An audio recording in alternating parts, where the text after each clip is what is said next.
So just the parameter of the book is America has always been ambitious, yes. but it does feel like China is now building the future at greater speed. What's the most common misconception we have about China today? I think that China is much more competitive than we give it credit, that this is not some sort of only centrally planned economy in which everything happens at the diktat of Xi Jinping. I think that there are these super competitive Chinese firms out there, companies like DeepSeek, which we just talked about, companies like Xiaomi, which are fighting for their lives in a very fiercely dynamic environment. So, I mean, do they have actually a lot more support from the government? And is that a hindrance or is that good? It is both a hindrance and it is good. It is always a yes question when it comes to China. It is full of these contradictions. Often these industrial subsidies could give a lot of benefits to Chinese firms, especially when they're looking for new land, especially when they're looking for new financing. Often it is a big hindrance because, as we know, Beijing is really able to smack around a lot of tech founders, especially ones as big as Jack Ma. You're one of the people that understand technology in China the most. Where are we right now? So there's these two superpowers wanting to become number one.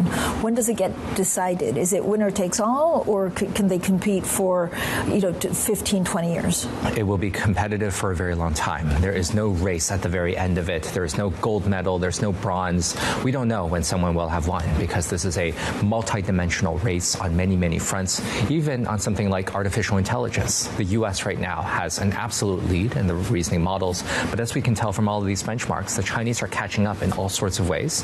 In addition, they're building out so much more power capacity in order to power all the AI. If AI is going to be all around us, it's going to be in our roads, it's going to be in my coffee, then we're going to need a lot more power. And so when the U.S. is not building enough power as much as the Chinese, it might be really at a disadvantage here. Dan, what you argue in the book, which is very striking, is that America is run by lawyers, China is run by engineers.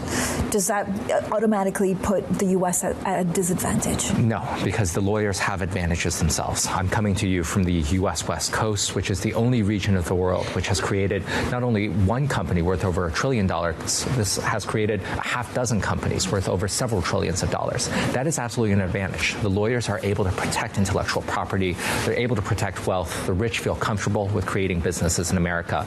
They're not necessarily so comfortable building big businesses in China. So given all of the geopolitics and the uncertainty with fragmentation, could you see a world where actually technology, at the moment we have this idea that actually the World Wide Web is global, that everything will be global. So again, if you have a good AI model, it will be adopted globally.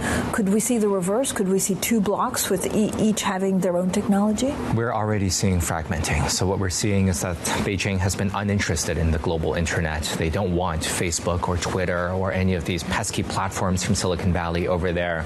The Americans are trying to de-wean themselves away from Chinese rare earth magnets. They're really trying to create their own supply chains.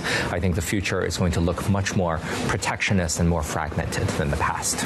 I mean, it was almost like 11 months ago, right, in Davos, the week after Davos, where people heard about DeepSeek. So if you're not in the know, no one had heard of them, and suddenly they came out of nowhere and really did incredible things. Yes. Are we going to hear more from them, or are there other companies like them in China? There's many companies like them in China, and I think that what is special about the DeepSeek moment was that the prediction was what was really interesting was the reaction to DeepSeek. I think that the financial markets had not priced in the extent of Chinese competitive firms, Chinese entrepreneurial firms that are doing really well. There are many Chinese entrepreneurial firms like Xiaomi out there. Huawei is not listed, but still a very dynamic firm. There's all sorts of firms in industrial robotics and all sorts of firms that we're not hearing about. Maybe we're going to hear about a lot more of these. Because of the tariffs and trade complexity for China, are they doubling down on actually trying to make sure that AI is theirs? I think that they're trying to double down not just on AI, but on absolutely everything. And this is going to be the great challenge for the West, that China wants not only artificial intelligence as well as every big technology of the future, they also want electric vehicles as well as their batteries, as well as the magnets. So they really want to dominate everything. And it becomes really critical for the US, the UK, other countries to figure out what sort of niches can these countries still really dominate in, because I think it will be bad for the world if China actually makes absolutely everything that we use and consume every day. Because what, it displaces U.S. companies, or because there's always the foreign affairs politics going into this? There is still a share of politics coming in, but they have the ability to displace a lot of American companies. What we're seeing is that Germany is already being pretty substantially deindustrialized by the Chinese companies, and I'm fearful fearful that many more of these will come to the U.S. as well. I mean, there's something that struck me, I think it was like 15 days ago, Sam Altman in an interview, and then he did walk back these comments saying, look, a lot of these AI companies are too big to fail, so they could have government support or something like that. What do you make of a comment like that? Yeah, well, I think that it is definitely a double-edged sword to ask for government support, and I think that OpenAI should be careful for what it wishes for. If the U.S. government decides to nationalize OpenAI, that's not necessarily going to be very good for OpenAI. And so, what we're seeing is that Donald Trump has already turned Intel into a state-owned enterprise with American characteristics. I'm not sure that's going to be great for Intel over the longer term.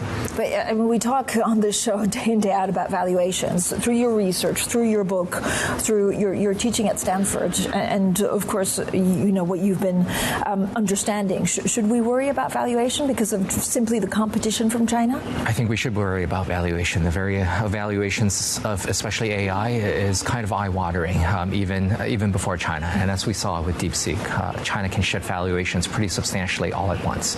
And so I think that is always something to be very concerned about, especially with AI.